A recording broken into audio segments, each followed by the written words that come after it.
Hello and welcome to our channel Daddy, Dad and Me. We became a family last summer when we adopted our son after starting our adoption journey back in 2018. As you can see from the channel, we have lots of vlogs to help prospective adopters and other adoptive families on their journey to parenthood.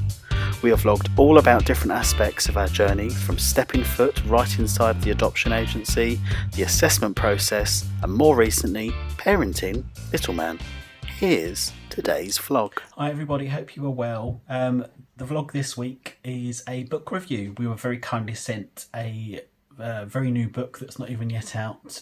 Should be published later this month, March 2002, and it's Sally Donovan, who is an adoptive parent herself and also an award-winning author. The book is called The Strange and Curious Guide to Trauma, aimed at children ages 8 to 12, and is more or less, it obviously has a story to it, and it's a good guide for them to really understand what trauma is. I will read a little bit, but I'll read the blurb just so you can get a bit of a flavour for what it's about.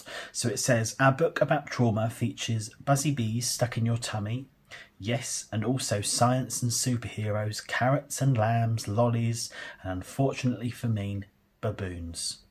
Join Ordinary Joe, Courtney Cortisol, Amygdala and friends in this journey through the curious world of trauma. Learn why some carrots grow perfectly straight, others wonky and wobbly, and why that's okay. Find out all the clever ways our strange and curious bodies keep us safe all the time, and what the different parts of our brain do for us when we are afraid. This fully illustrated guide features lots of wacky characters, curious tales and facts to give you and the adults who care about you all the information about trauma that you need. I read this book within about an hour or so. It's, I think, about 13 or 14 chapters. I would say, yes, it is definitely aimed at children ages 8 to 12, but I would also say it's aimed at parents, grandparents. I found it such a worthy reminder to me about what trauma is. So we're a few years into being a family in parenthood, and I was going through and I thought, God, yeah, I forgot that. It's such an easy read, but I would definitely say I would get it for family, friends, pass it around, work colleagues. It really gives a very relatable approach to trauma, what it is, the feelings that you may get, why those feelings might be there, what to do. I would definitely give this book 5 stars. I found it such an insightful book, and once again, if you haven't already read some of the books by Sally Donovan, please do. You can tell so much thought has gone into it, and that it's a really considered approach about trauma. I think it would be quite easy to go down quite a medical route, or more or less.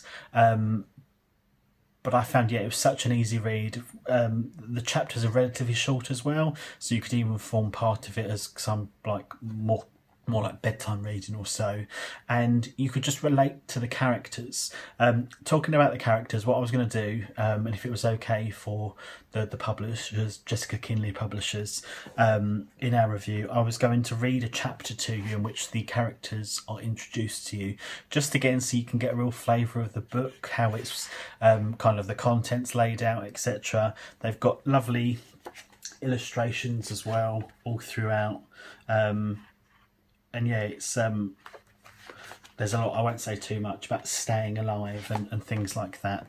So I'll just read this chapter, which I hope you can understand. So it's chapter 8, Meet Amy, Adrian and Courtney. When that baboon jumped down from that tree, a life-saving part of my brain, called the Amygdala, took control of my body.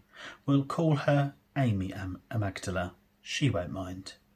Amy is a little almond-shaped piece of brain deep inside our heads where the sun doesn't shine. She's specially designed for emergency situations. A baboon jumping out of a tree behind a person minding their own business is, I'm sure you'll agree, an emergency situation. A nutty thought. It is strange and rather curious that our amygdalas are almond-shaped. An almond is a nut, but I expect you already know that. Our brains are shaped a bit like a walnut, and our skulls, which protect our precious brains, are sometimes called our nuts. It's all very nutty in there. Very nutty indeed. Amy Amygdala's job is to scan our surroundings for danger. She's a bit like a smoke detector or a lifeguard at a swimming pool. She scans all day long without complaining. Most of the time we have no idea of the important job she is doing for us, until, that is, danger drops out of a tree and scares us out of our skins. Then she takes control of our bodies. She's fast, she's efficient, she doesn't have time for fancy problem solving. Amy's job is to keep us alive. Once you know a bit about Amy Amygdala, you will notice her fine and fast work as you go about your day.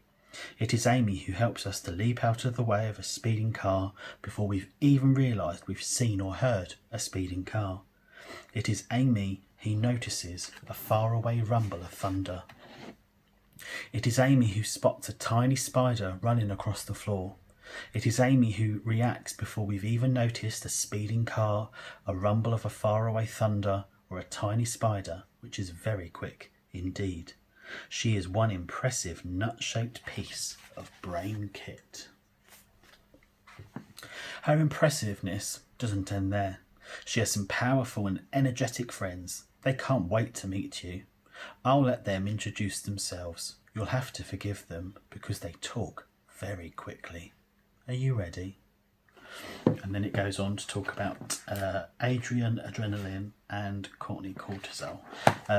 As I'm sure you'll see just from that snippet of that chapter there, it's just such a worthy reminder of what trauma is, whatever your age. I would definitely say 8 and upwards, but I would definitely pass that around because it just explains in a real warts and all, but in a very kind of fun and friendly way exactly what trauma is. So definitely 5 stars. I would go out and get that, and so obviously I'm very thankful for Jessica Kinley Publishers giving it to us, and thank you for gifting it to us. We will be sure to read this to Little Man in the years ahead, and yeah, anyone who wants to know about it, I would definitely recommend it. So thank you again. Any more reviews of any kind, I'm more than happy to do.